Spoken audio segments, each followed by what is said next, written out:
Um gato de rua chamado Bob. A história da amizade entre um homem e seu gato, de James Bowen. Para Brinks Fox e para todos aqueles que já perderam um amigo. Capítulo 1. Companheiros de viagem. Há uma citação famosa que li em algum lugar. Ela diz que recebemos segundas chances a cada dia de nossas vidas. Elas estão ali para serem agarradas, só que não costumamos agarrá-las. Passei grande parte da minha vida provando essa citação. Deram-me um monte de oportunidades, às vezes a cada dia. Por um longo tempo, falhei em não agarrar nenhuma delas. Mas depois, no início da primavera de 2007, isso finalmente começou a mudar. Foi quando fiz amizade com Bob. Olhando para trás, algo me diz que aquela pode ter sido a segunda chance dele também. A primeira vez que o encontrei foi em uma sombria noite de quinta-feira, em março. Londres ainda não havia se livrado do inverno e ainda havia um frio cortante nas ruas, especialmente quando os ventos sopravam do Tâmisa. Havia até mesmo um indício de geada no ar naquela noite, razão pela qual retornei para minha nova moradia, subvencionada em Tottenham, no norte de Londres, um pouco mais cedo do que o habitual, depois de um dia fazendo apresentações de rua na região de Covent Garden.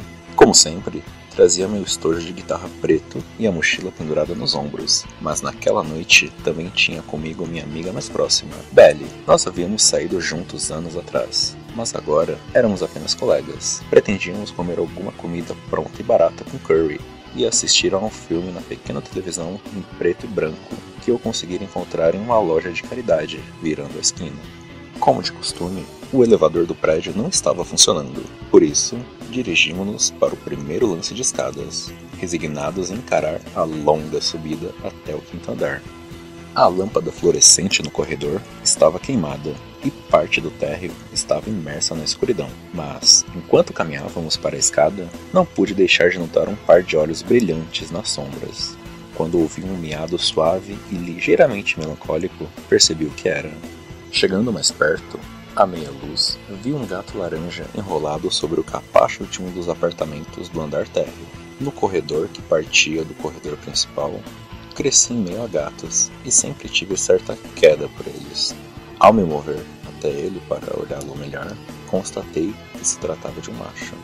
Eu não o havia visto antes perto dos apartamentos, mas, mesmo na escuridão, pude notar que havia algo de especial nele. Eu já era capaz de afirmar que ele tinha certa personalidade. Ele não estava nem um pouco nervoso. Na verdade, era exatamente o oposto. Havia nele uma confiança calma e imperturbável. Parecia estar muito bem acomodado ali, nas sombras. E a julgar pela forma como me fitava com um olhar firme, curioso e inteligente, era eu quem estava entrando em seu território. Era como se ele estivesse me dizendo: "Então, quem é você e o que o traz aqui?" Não pude resistir a me ajoelhar e me apresentar. "Oi, companheiro. Eu nunca o vi antes. Você mora aqui?" disse. Ele apenas olhou para mim com a mesma expressão compenetrada e um pouco distante, como se ainda estivesse me avaliando. Decidi acariciar seu pescoço, em parte para ser amigável, mas também, em parte, para ver se ele usava uma coleira ou qualquer forma de identificação. Era difícil ter certeza no escuro, mas percebi que não havia nada, o que imediatamente me sugeriu que ele fosse um gato de rua. Londres tinha mais do que sua justa cota deles. Ele pareceu estar gostando do carinho e começou a se esfregar levemente contra mim. Enquanto eu o acariciava um pouco mais, pude perceber que sua pelagem estava em mau estado, com trechos irregulares, sem pelos aqui e ali. Claramente, estava necessitando de uma boa refeição e, pela maneira como se esfregava contra mim, também precisava de uma boa dose de amor. "Pobrezinho, acho que é um vira-lata. Ele não tem coleira e está muito magro", disse, olhando para Belly, que me esperava pacientemente ao pé da escada. Ela sabia que eu tinha um fraco por gatos. "Não, James, você não pode ficar com ele", disse ela, apontando para a porta do apartamento em frente à qual o gato estava sentado. "Ele não pode ter simplesmente aparecido aqui e se acomodado nesse local. Deve pertencer a quem vive aí. Provavelmente está esperando que a pessoa volte para casa e o deixe entrar." Relutantemente, concordei com ela. Eu não podia simplesmente pegar um gato e levá-lo para casa comigo, mesmo que todos os sinais indicassem que ele realmente não tinha um lar. Eu mal havia me mudado para aquele lugar e ainda estava tentando arrumar meu apartamento. E se ele pertencesse à pessoa que vivia naquele apartamento? ela não encararia lá muito bem que alguém levasse embora seu animal de estimação, não é? Além disso, a última coisa que eu precisava agora era da responsabilidade extra de um gato. Eu era um músico fracassado e um viciado em drogas em recuperação, vivendo uma existência precária em uma moradia subvencionada. Assumir a responsabilidade por minha própria vida já era algo bastante difícil. Na manhã seguinte, sexta-feira, fui até o térreo e encontrei o Laranjinha ainda sentado no mesmo lugar. Era como se ele não houvesse se movido daquele lugar nas últimas 12 horas ou mais. Mais uma vez, caí de joelhos e o acariciei. Mais uma vez, ficou óbvio que ele adorava aquilo. Ele ronronava, apreciando a atenção que estava recebendo. Ainda não havia aprendido a confiar completamente em mim, mas pude perceber que ele simpatizava comigo. À luz do dia, pude ver que se tratava de uma criatura maravilhosa. Ele tinha uma expressão realmente impressionante, com olhos penetrantes e incrivelmente verdes. Embora, olhando mais de perto, fosse possível afirmar que ele estivera em uma briga ou em um acidente, porque havia arranhões na face e nas pernas, tal como eu havia imaginado na noite anterior. A pelagem estava em péssimo estado, estava muito rareada e encrespada, com pelo menos meia dúzia de regiões calvas, onde era possível ver a pele. Eu já estava me sentindo realmente preocupado com ele, mas novamente disse a mim mesmo que já tinha mais do que o suficiente com o que me preocupar na simples tarefa de me manter na linha. Assim, relutantemente, saí para pegar o ônibus de Tottenham, ao centro de Londres e Covent Garden, onde eu tentaria, uma vez mais, ganhar dinheiro com apresentações de rua. Quando voltei naquela noite, já era muito tarde, quase 22 horas. Imediatamente, dirigi-me para o corredor, onde vira o Laranjinha, mas não havia sinal dele. Parte de mim ficou decepcionada. Eu meio que já gostava dele, mas, principalmente, senti-me aliviado. Achei que seu proprietário deveria ter permitido que ele entrasse ao voltar de onde quer que tenha estado. Meu coração se afundou um pouco quando desci no dia seguinte e vi que o gato havia voltado àquela mesma posição. Agora, ele estava um pouco mais fragilizado e desgrenhado do que antes. Parecia estar com frio e fome e tremia um pouco. Ainda aqui então, disse, acariciando. Não parece tão bem hoje. Decidi que aquela situação havia perdurado bastante. Então, bati na porta do apartamento. Senti que precisava dizer alguma coisa. Aquilo não era jeito de tratar um animal de estimação. Ele precisava de algo para comer e beber, e talvez até mesmo de cuidados médicos. Um cara apareceu à porta. Estava com a barba por fazer, vestindo camiseta e um par de calças esportivas, e parecia ter acabado de acordar, ainda que já estivéssemos no meio da tarde. Desculpe incomodá-lo, companheiro. Este gato é seu? Perguntei a ele. Por um segundo, ele me fitou como se eu fosse um pouco louco. Que gato? Questionou antes de olhar para baixo e ver o Laranjinha enrolado como uma bola no capacho. Ah, não, disse ele, ao mesmo tempo que encolheu os ombros, desinteressado. Ele não tem nada a ver comigo, companheiro. Ele está aqui há dias, retruquei novamente, provocando um olhar vago nele. Está? Deve ter sentido cheiro de comida, ou algo assim. Bom, como eu disse, ele não tem nada a ver comigo. E então, bateu a porta. Fechando-a, decidi-me imediatamente. Ok, companheiro, você vem comigo, disse, caçando em minha mochila a caixa de biscoitos que carregava, especificamente para dar guloseimas aos gatos e cães que sempre se aproximavam de mim quando estava fazendo apresentações de rua. Chacoalhei diante dele, e ele imediatamente se pôs de pé nas quatro patas e me seguiu. Notei que ele ficou um pouco desconfortável em pé, e que movimentava uma das patas traseiras de forma estranha. Por isso, subimos bem lentamente os 5 lances de escadas. Poucos minutos depois, estávamos confortavelmente abrigados em meu apartamento. O lugar estava estropiado, preciso admitir. Além da televisão, tudo que eu tinha era um sofá-cama de segunda mão, um colchão no canto do pequeno quarto e, na cozinha, uma geladeira que trabalhava apenas na metade do tempo, um micro-ondas, uma chaleira e uma torradeira. Não havia fogão. As únicas outras coisas no apartamento eram meus livros, vídeos e bugigangas.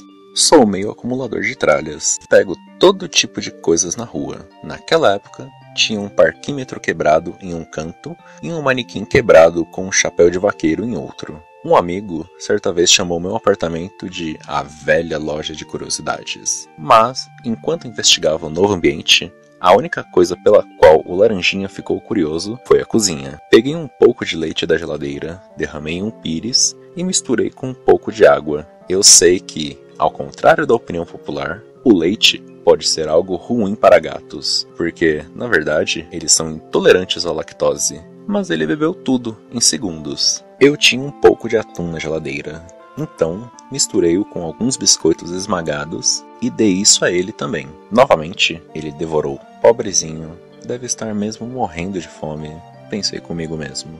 Após o frio e a escuridão do corredor, o apartamento era um luxo tipo 5 estrelas, no que dizia respeito às aspirações do Laranjinha. Ele parecia muito feliz por estar ali, e depois de ser alimentado na cozinha, dirigiu-se para a sala de estar e enrolou-se no chão, perto do aquecedor. Sentei-me e, à medida que o observava com mais cuidado, tive certeza absoluta de que havia algo errado com sua perna. Tal como pensara, quando me sentei no chão a seu lado e comecei a examiná-lo, descobri que ele tinha um grande abscesso na parte de trás da perna traseira direita. A ferida tinha o tamanho de um grande dente canino, o que me deu uma boa ideia de como ele a conseguira. Provavelmente fora atacado por um cão, ou talvez por uma raposa, que cravara os dentes em sua perna e agarrara-se a ele quando ele tentou fugir. Ele também tinha vários arranhões, um na face, não muito longe do olho, e outros no tronco e nas pernas. Esterilizei a ferida da melhor forma que pude, dando-lhe um banho na banheira e depois passando um pouco de creme hidratante sem álcool ao redor da ferida e um pouco de vaselina sobre ela. Muitos outros gatos teriam aprontado um caos por serem tratados assim, mas ele foi excelente. Passou a maior parte do restante do dia enrolado naquele que já era seu local preferido, próximo ao aquecedor, mas também percorreu o apartamento de tempos em tempos, pulando e arranhando tudo o que encontrava. Havia, a princípio, ignorado o manequim, que estava no canto. Passou a achá-lo um brinquedo atraente. Não me importei, ele poderia fazer o que quisesse com ele. Eu sabia que os laranjinhas podiam ser muito ativos e que aquele ali tinha um monte de energia acumulada e reprimida. Quando tentei acariciá-lo, ele pulou e começou a me dar patadas. Em dado momento, ficou bastante animado, arranhando-me furiosamente e quase cortando minha mão. Ok, companheiro, calma aí, eu disse, tirando-o de cima de mim e colocando-o no chão. Sabia que machos jovens que não haviam sido castrados podiam se tornar extremamente ativos. Meu palpite é que ele ainda estava inteiro e no auge da puberdade. Não podia ter certeza, é claro, mas aquilo evidenciou novamente a incômoda sensação de que ele devia ter vindo das ruas e não de um lar. Passei a noite assistindo a televisão, com o Laranjinha enrolado próximo ao aquecedor, aparentemente contente por estar ali. Ele somente se moveu quando fui para a cama, levantando-se e seguindo-me até o quarto, onde se enrolou numa bola próxima a meus pés, na borda da cama. Ouvindo seu ronronar suave no escuro, senti-me bem por tê-lo ali. Era uma companhia. Eu acho. Não tinha muito disso ultimamente. No domingo, pela manhã, levantei-me razoavelmente cedo e decidi andar pelas ruas para ver se conseguia encontrar o dono dele. Imaginei que alguém poderia ter fixado algum cartaz de gato perdido. Quase sempre havia um apelo pela devolução de um animal de estimação desaparecido em fotocópia, colado nos postes, quadros de avisos e até mesmo pontos de ônibus. Parecia haver tantos bichanos perdidos que em alguns momentos eu me perguntava se havia uma gangue de sequestradores de gatos agindo na área. Só para o caso de encontrar o proprietário rapidamente, levei o gato comigo, prendendo-o a uma guia que havia feito com um cadarço, a fim de mantê-lo seguro. Ele ficou feliz em andar ao meu lado enquanto descíamos as escadas rumo ao térreo. Fora do prédio, o gato começou a puxar a corda como se quisesse ir para um canto. Imaginei que desejasse fazer suas necessidades. Tal como pensei, dirigiu-se para um trecho de vegetação e arbustos adjacentes a um prédio vizinho e desapareceu por 1 ou 2 minutos para atender ao chamado da natureza. Depois disso, voltou até mim e feliz para a guia. Ele deve mesmo confiar em mim, pensei comigo mesmo. Senti imediatamente que precisava retribuir essa confiança e tentar ajudá-lo. Minha primeira parada foi a senhora que morava do outro lado da rua. Ela era conhecida na região por cuidar de gatos, alimentava os animais vira-latas da vizinhança e os castrava se necessário. Quando ela abriu a porta, vi pelo menos 5 gatos vivendo ali. Só Deus sabe quantos mais ela tinha na parte de trás da residência. Parecia que todos os gatos, num raio de quilômetros, se dirigiam para seu quintal, sabendo que ali era o melhor lugar para conseguir comida. Eu não imaginava como ela conseguia alimentar todos eles. Ela viu o Laranjinha e se encantou com ele de imediato, oferecendo-lhe uma guloseima. Era uma senhora adorável, mas não sabia nada sobre a origem dele. Ela não o havia visto pela região. Aposto que veio de algum outro lugar de Londres. Não me surpreenderia saber que ele foi abandonado, afirmou. Disse que manteria os olhos e ouvidos atentos, caso ouvisse alguma coisa. Tive a sensação de que ela estava certa sobre ele ser de algum lugar distante de Tottenham. Só por curiosidade, tirei a guia do gato para ver se ele sabia em que direção seguir. Mas, enquanto caminhávamos pelas ruas, ficou óbvio que ele não sabia onde estava. Parecia completamente perdido. Olhou para mim como se dissesse: "Eu não sei onde estou. Quero ficar com você." Ficamos fora por algumas horas. Em determinado ponto, ele saiu correndo para um arbusto, a fim de fazer suas necessidades novamente, enquanto eu continuava perguntando a alguns moradores que passavam se o reconheciam. Tudo que consegui foram olhares em branco e ombros encolhidos. Era óbvio que ele não queria me deixar. À medida que vagávamos, não podia fazer outra coisa além de me perguntar a respeito de sua história, de que lugar ele vinha e que tipo de vida levava antes de vir sentar-se no capacho no térreo. Parte de mim estava convencida de que a senhora dos gatos, do outro lado da rua, estava certa, que ele fora o animal de estimação de uma família. Era um gato de boa aparência e provavelmente havia sido comprado como presente de Natal ou aniversário de alguém. Os laranjinhas podem ser um pouco loucos, e isso fica pior se não forem castrados. Como já havia observado, podem se tornar muito dominantes, muito mais do que outros gatos. Meu palpite era que, ao tornar-se agitado e travesso, ele também se tornara um pouco difícil demais de lidar. Imaginei os pais dizendo "basta", e em vez de levá-lo para um refúgio ou para a RSPCA, enfiando-o no porta-malas do carro da família, levando-o para um passeio e jogando-o em uma rua ou estrada. Os gatos têm um grande senso de direção, mas obviamente ele fora solto longe do lar e não havia voltado. Ou talvez soubesse que não se tratava realmente de um lar e tivesse decidido encontrar um novo. Minha outra teoria era de que ele pertencera a uma pessoa de idade que havia falecido.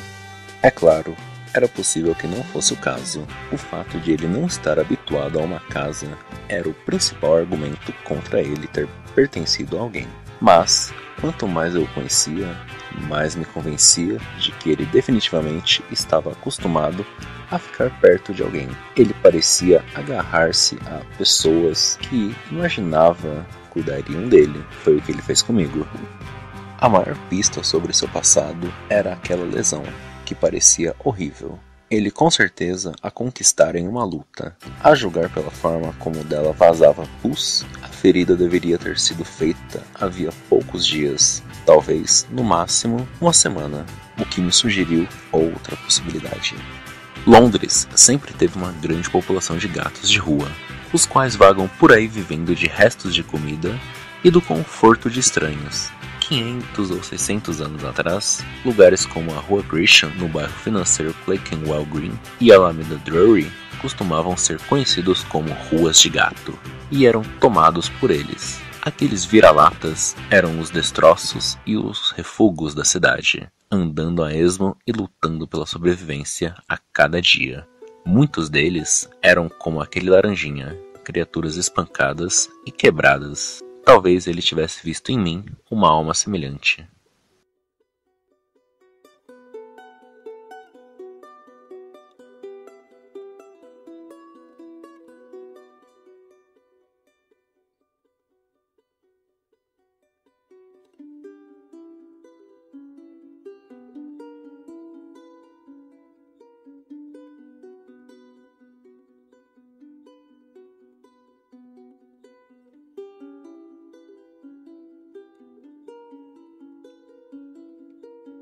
Primeira curiosidade. É verdade que gatos não castrados tendem a ser mais territoriais e ativos, mas não há registro científico indicando que a cor da pelagem de um gato tem alguma influência em seu comportamento. A afirmação do autor de que gatos alaranjados têm personalidade forte deve ser uma opinião pessoal.